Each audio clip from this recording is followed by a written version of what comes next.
Gate rich quick scheme এই টার্মটার সাথে আমরা অনেকেই পরিচিত, এবং এই টার্মটা আমাদের অনেকের কাছে প্রিয়।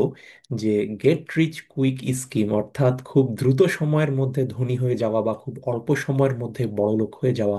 তো এই কনসেপ্টটা আসলে আমরা প্রায় শুনে থাকি, গেট রিচ কুইক স্কিম। এটা অবশ্যই একটা ফেভারিট একটা টার্মিনোলজির মতোই আমাদের কাছে, কারণ প্রত্যেকেই চায় যে আঙ্গুল ফুলে কলা গাছ হয়ে যেতে খুব কম সময়ের মধ্যে। তো যাই হোক, তো আমি আজকের ভিডিওতে এই বিষয়টা একটু সংক্ষেপে ব্যাখ্যা করব যে গেট রিচ কুইক স্কিম যেটা আমরা শুনি, বা অল্প সময়ে দ্রুত বড়লোক হয়ে যাওয়ার স্কিম, এই স্কিমটা কি আসলেই বিরাজ করে? আচ্ছা, তো এই প্রশ্নেরই খুব সহজ এবং সংক্ষিপ্ত আনসার আমি দিব এই ভিডিওতে।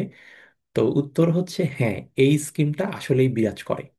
কিন্তু বিষয়টা হচ্ছে, যেই যেটা বিরাজ করে তার বেশিরভাগই কিন্তু স্ক্যাম। কি ধরনের স্ক্যাম? যেমন ধরেন পেনজি স্ক্যাম বা ক্রিপ্টো স্ক্যাম ইত্যাদি ইত্যাদি, এমএলএম স্ক্যাম ইত্যাদি ইত্যাদি, অনেক রকমের স্ক্যাম হয়, যেটা মানুষকে একটা লোভ দেখায় যে অল্প সময়ের মধ্যে আপনি খুব দ্রুত আপনার টাকা দ্বিগুণ তিনগুণ 10 গুণ ইত্যাদি ইত্যাদি হয়ে যাবে। তো যেই লোভগুলো দেখায়, তো এটা বেশিরভাগ ক্ষেত্রেই কিন্তু এটা স্ক্যাম হয়। আচ্ছা, এখন বিষয় হচ্ছে যে, এবং এই ধরনের স্ক্যামগুলো কিন্তু নর্মালি হয় যে যেটা আনসাস্টেনেবল হয়, অর্থাৎ যেটা হচ্ছে যে প্রথমে হয়তো আপনাকে কোনো একটা কাজ দিল, বা আপনি কি কিছু একটা করলেন, করার বিপরীতে আপনাকে তারা হয়তো পে করলো, বা আপনি হয়তো প্রথমে কিছু ইনিশিয়াল ইনভেস্ট করলেন, সামান্য একটা অ্যামাউন্ট, ওইটার বিপরীতে খুব দ্রুত দেখা দেখা যাচ্ছে যে যে অ্যামাউন্ট ইনভেস্ট করলেন সাথে সাথে আপনাকে ওইটার ডাবল রিটার্ন সে দিয়ে দিল। আপনি এখন যদি 1,000 টাকা ইনভেস্ট করেন, সাথে সাথে আপনাকে রিটার্ন দিয়ে দিল 2,000 টাকা। তো তখন আপনি দেখলেন যে 1,000 টাকা ইনভেস্ট করলে 2,000 টাকা পাচ্ছি। তো এই যে শুরুতেই একটা কুইক একটা রিটার্ন দিয়ে ওরা ইনিশিয়াল ট্রাস্টটা ডেভেলপ করে ফেলে। ডেভেলপ করার পরে যেটা হয়, এই জিনিসটা কিন্তু তখন রিপিটেবল না, অর্থাৎ 1,000 টাকা দিলে 2,000, তখন আপনার ভিতরে একটা গ্রিড বা লোভ জন্মে যাবে, যে তার মানে আমি যদি 1,00,000 টাকা এখানে বিনিয়োগ করি বা ডিপোজিট করি, তাহলে এটা ডাবল 2,00,000 টাকা হয়ে যাচ্ছে। তো এইভাবে কিন্তু প্রথমে কুইক কিছু স্মল রিটার্ন দিয়ে ওরা মানুষের মধ্যে ওই আস্থাটা তৈরি করে ফেলে। তৈরি করে ফেলার পরে তখন হচ্ছে মানুষকে প্রলুব্ধ করে আরো বড় বিনিয়োগে। বড় বিনিয়োগ করলেই তো সে ইমিডিয়েট এটা ডাবল ট্রিপল রিটার্ন পাচ্ছে। তো এইভাবে কিন্তু ওরা, যেটাকে বলা হয় সাইকোলজিক্যাল ম্যানিপুলেশন, এই সাইকোলজিক্যাল ম্যানিপুলেশনের টেকনিকটাকে ইউজ করে মানুষকে এরকম কিছু ইলিকুইড মানি, যে মানিটা ওরা দেখায় যে আপনি এত ডিপোজিট করলে এত পাবেন, কমিশন পাবেন ইত্যাদি ইত্যাদি। তো প্রথমে কুইক রিটার্ন দিয়ে ওটাকে বিশ্বাসযোগ্য করে তোলে। এরপরে যখন বড় রিটার্নের জন্য আপনি বড় ডিপোজিটে যাবেন, তখনই কিন্তু স্ক্যামটা শুরু হয়। তখনই হয় তারা ভ্যানিশ হয়ে যাচ্ছে, ডিসঅ্যাপিয়ার্ড হয়ে যাচ্ছে, অথবা তারা হয়তো বলছে আরো ডিপোজিট করতে, যে এই যেটা আপনি প্রাপ্য হয়েছেন সেটা উইথড্র করার জন্য ইউ হ্যাভ টু ডিপোজিট মোর। তো এগুলোই হচ্ছে ওদের ট্যাকটিক, যে প্রথমে কুইক রিটার্ন দিয়ে ইনিশিয়াল ট্রাস্টটা গেইন করে, দেন আপনাকে বড় রিটার্নের লোভে আপনাকে ফেলে দেয়, আপনি বড় ডিপোজিট করেন বড় লাভের আশায়, তারপরে ওরা একসময় ভ্যানিশ হয়ে যায়, অথবা বলে আপনাকে আরো ফার্দার ডিপোজিট করতে হবে টু উইথড্র ইউর মানি। তো এইভাবেই কিন্তু এই এই ধরনের স্ক্যামগুলো কাজ করে, এবং অধিকাংশ ক্ষেত্রেই তারা সফল হয়, কারণ ওই যে প্রথমে একটা কুইক রিটার্ন দিয়ে ট্রাস্ট গ্রো করে ফেলে, তখন এই সাইকোলজিক্যাল যে ম্যানিপুলেশন সেটা তারা শুরু করে। এবং প্রথমে যে কুইক রিটার্নটা দিচ্ছে, এটাও কিন্তু দেখবেন যে তাদের নিজস্ব কোনো মানি না, এটা হচ্ছে redistribute from the old clients. যে এর আগে যারা আপনার আগে যারা ভিকটিম হয়েছিল এই ধরনের স্ক্যামের বা সাইকোলজিক্যাল ম্যানিপুলেশনের, তাদের একটা অংশ হয়তো এর আগে ভিকটিমাইজ করে তারা মানুষের থেকে এভাবে বেশ বড় ধরনের একটা অ্যামাউন্ট লেটসে তারা এমবেজেল করতে পেরেছে, ওইটার ছোট্ট একটা অংশ হয়তো নতুন ক্লায়েন্টদেরকে ওরা কুইক রিটার্ন হিসেবে দিয়ে ইনিশিয়াল ট্রাস্ট গ্রো করে ফেলে। কাজে ওদের কিন্তু ওদের সাইড থেকে কোনো মাইনাস হচ্ছে না, একজনের থেকে নিয়েই ওইটার একটা অংশ, সামান্য অংশ আরেকজনকে দিয়ে তাকে প্রলুব্ধ করছে আরো বিগ ডিপোজিটের জন্য। তো তো এই ধরনের স্ক্যামের উদাহরণ যেটা আমরা অনেকেই জানি, যে ক্রিপ্টো হাইপ বা ক্রিপ্টো স্ক্যাম, লেটসে আপনি এখন এই ক্রিপ্টোকারেন্সির এই কয়েনে বিনিয়োগ করলে এটা এক সপ্তাহের মধ্যে 10 গুণ হয়ে যাবে, এই ধরনের অনেক স্ক্যাম আছে। অথবা এখনই বিনিয়োগ করেন, এটা রিটার্ন হিসেবে, কমিশন হিসেবে আপনাকে সাথে সাথে 5 গুণ ফেরত দেওয়া হবে, ইত্যাদি ইত্যাদি। Then investment in the guise of gambling, এরকমও আছে যে বলা হচ্ছে এটা বিনিয়োগ কিন্তু আসলে অনেকটা জুয়া খেলার মতো, যেটা বাইনারি অপশনের মতো, যে আপনার অপশনে ক্লিক করবেন, পরের অপশনে কি, যেই পরিমাণ টাকা আসবে ওই টাকা ডিপোজিট করতে হবে, ডিপোজিট করলে আপনি ওটা একটা রিটার্ন পাবেন। যদি ওই পরিমাণ টাকা ডিপোজিট করতে না পারেন, দেন কোনো অপশন নাই, আপনি এই পর্যন্ত যা ডিপোজিট করেছেন সেটা ইলিকুইড অবস্থায় থাকবে, সেটাকে আর উইথড্র করা যাবে না। তো ওরা হয় কি যে এখানে তখন একজন ক্লায়েন্ট মনে করে যে আমি এত দূর চলে আসছি আর সামান্য কিছুর জন্য মিস করবো, এটা তো হয় না। তখন এনিহাউ সে আহ, ধার করে হোক বা যেভাবেই হোক ওই টাকাটা ম্যানেজ করে ডিপোজিট করে, যখন করে তখন দেখা যাচ্ছে যে একটা পর্যায়ে তারা ভ্যানিশ হয়ে যাচ্ছে, অথবা বলছে যে এবার ট্যাক্স লাগবে বা সার্ভিস চার্জ লাগবে, রেজিস্ট্রেশন ফি লাগবে, এই সেই নাম দিয়ে ওরা বলছে যে ইউ হ্যাভ টু ডিপোজিট মোর। আচ্ছা, তো এখন যেই বিষয়গুলো বললাম যে গেট রিচ কুইক স্কিম মানেই হচ্ছে এটা স্ক্যাম। তো এখন প্রশ্ন হচ্ছে, তাহলে কি এই দুনিয়াতে গেট রিচ কুইক স্কিম বলে আসলেই কিছু নেই, যেটা জেনুইন, যেটা অরিজিনাল, বা যেটা স্ক্যাম নয়?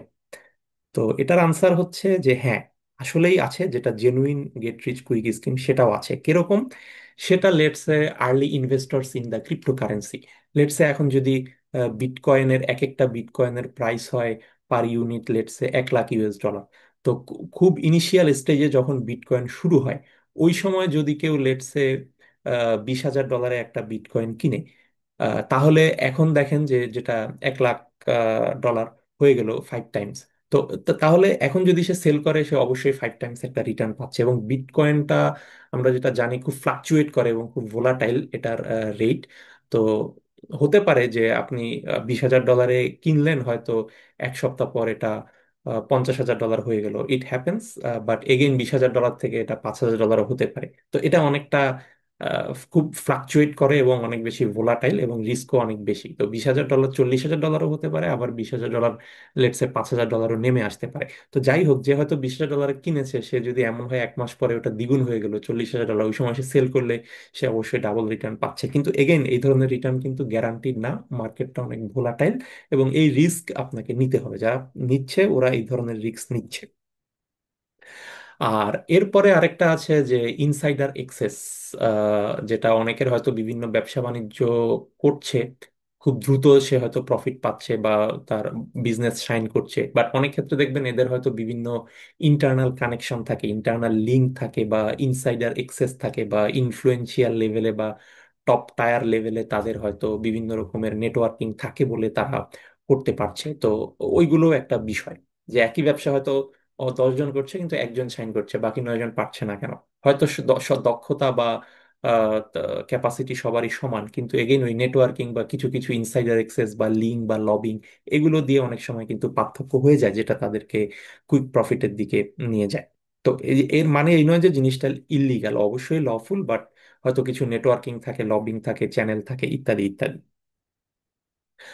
আর আরেকটা উদাহরণ হচ্ছে যেটা genuine get rich quick scheme, যে লেটসে আমাদের যেটা ফেসবুক আছে বা অ্যামাজন আছে বা মাইক্রোসফট আছে, তাদের যারা ফাউন্ডার বা প্রতিষ্ঠাতা তারা তো অবশ্যই খুবই রিচ হয়েছে, কিন্তু এটা আসলে কি অ্যাপারেন্টলি আমাদের কাছে মনে হয় যে আহ, যে ফেসবুক করে একটা ওয়েবসাইট বানিয়ে সে বিলিয়ন ডলারের এখন একটা কোম্পানি সিইও, বা মাইক্রোসফট করে তারা এখন বিলিয়ন ডলার তার প্রপার্টি। বাট বিষয়টা, বিলিয়ন ডলার আমাদের কাছে হয়তো দেখে মনে হচ্ছে অ্যাপারেন্টলি, কিন্তু তাদেরও কিন্তু এই জিনিসটা ওভারনাইট, তারাও কিন্তু ফেসবুক বা মাইক্রোসফট বা অ্যাপেল করেনি।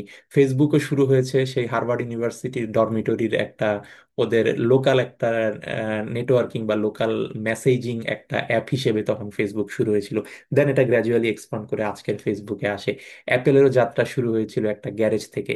তা মাইক্রোসফটেরও আমরা জানি যে বিল গেটসের যাত্রা শুরু হয়েছিল, সেও বিভিন্ন আহ, ভাবে স্ট্রাগল করে করে বিভিন্ন সফটওয়্যার ডেভেলপ করে করে বা সেল করে করে দেন গ্র্যাজুয়ালি সে বিজনেসটা ডেভেলপ করে। তো ওই ওই আমাদের কাছে অ্যাপারেন্টলি যেটা হয় যে আমরা সবাই কিন্তু পাবলিক যে গ্লোরি সেটা দেখি, কিন্তু প্রাইভেট সুইটটা দেখি না। যে পাবলিক গ্লোরির পিছনে, পর্দার পেছনে যেই আহ, বছরের পর বছর ধরে যেই পরিশ্রম, যেই ঘাম, সেটা কিন্তু আমরা দেখছি না। We only see the public glory not the private suit. তো ওইগুলি অ্যাপারেন্টলি মনে হচ্ছে যে তারা রাতারাতি বড়লোক হয়ে গিয়েছে, বাট বিষয়টা এরকম না। এটার পিছনেও কিন্তু বছরের পর বছরের তাদের পরিশ্রম এবং সাধনা আছে, আছে বলেই সেটা একটা হার্ভার্ড ইউনিভার্সিটির ডরমিটরির লোকাল অ্যাপ থেকে ফেসবুক হয়েছে, বা একটা গ্যারেজ থেকে সেটা অ্যাপেলের আইফোন হয়েছে। তো তাহলে আমার আজকের ভিডিওর একটা সারমর্ম বা টোটাল যে সামারি সেটা হচ্ছে যে গেট রিচ কুইক স্কিম ম্যাক্সিমামে কিন্তু স্ক্যাম হয়, যেটা আপনাকে সাইকোলজিক্যালি তারা ম্যানিপুলেট করে কুইক কিছু রিটার্ন দিয়ে ইনিশিয়াল স্টেজে, যাতে আপনার ভিতরে তারা বিশ্বাসটা জন্মাতে পারে যে হ্যাঁ জিনিসটা জেনুইন। দেন হচ্ছে আপনাকে আরো বিগার ডিপোজিটের জন্য আপনাকে তারা মোটিভেট করে বা সাইকোলজিক্যালি প্রভোগ করে। আপনি হয়তো ওই প্রভোকেশনে পড়ে যাচ্ছেন, আপনি ফার্দার ডিপোজিটে যাচ্ছেন, দেন ওই সময় তারা ভ্যানিশ হয়ে যাচ্ছে, অথবা বলছে যে you have to pay tax, you have to deposit more, বা you have to pay registration fee and so. এটা। আর যেটা জেনুইন যেগুলো আছে সেটাও বললাম, যে যাদের হয়তো ইনসাইডার এক্সেস আছে, অথবা হয়তো আর্লি ইনভেস্টরস ইন টেকনোলজি, অথবা যেটা ফেসবুক অ্যামাজনের মতো যে কোম্পানি। সো এটা আসলে সেই অর্থে গেট রিচ কুইক না, কারণ এগুলোর পিছনে অনেক বছরের পরিশ্রম বা ডেডিকেশন বা স্ট্র্যাটেজিক প্ল্যানিং থাকে। তো কাজেই মোরাললেস এটা টু সাম আপ, যে গেট রিচ কুইক স্কিম আসলে ওভাবে বিষয়টা না, বরং রিচ হওয়ার পথটা কিন্তু it requires patience and discipline. So get rich quick না বলে আমি বলবো get rich slow, but with patience and discipline.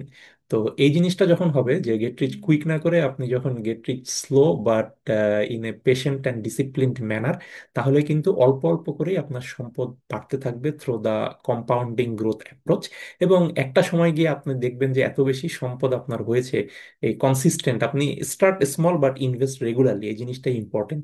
তো ছোট ছোটই শুরু করেন, প্রতি মাসে ছোট ছোটই আপনি বিনিয়োগ করেন, কিন্তু একটা পর্যায়ে গিয়ে লেটসে আপনি 10 বছর পরে হয়তো দেখবেন এত বেশি ওই বিনিয়োগ বা ওইটার উপর ইন্টারেস্ট যোগ হয়ে বা কম্পাউন্ডিং গ্রোথের মাধ্যমে এত বেশি সম্পদ হয়ে গিয়েছে 10 বছর পর, এটা বিয়ন্ড ইউর ইমাজিনেশন। আপনি নিজেই ওই ফিগারটা দেখে তখন অবাক হবেন। তো এই জন্য গেট রিচ কুইক স্কিমের পিছনে না ছুটে আপনাকে কিন্তু সম্পদ বৃদ্ধি করতে হবে over the long term through patience, discipline and consistency.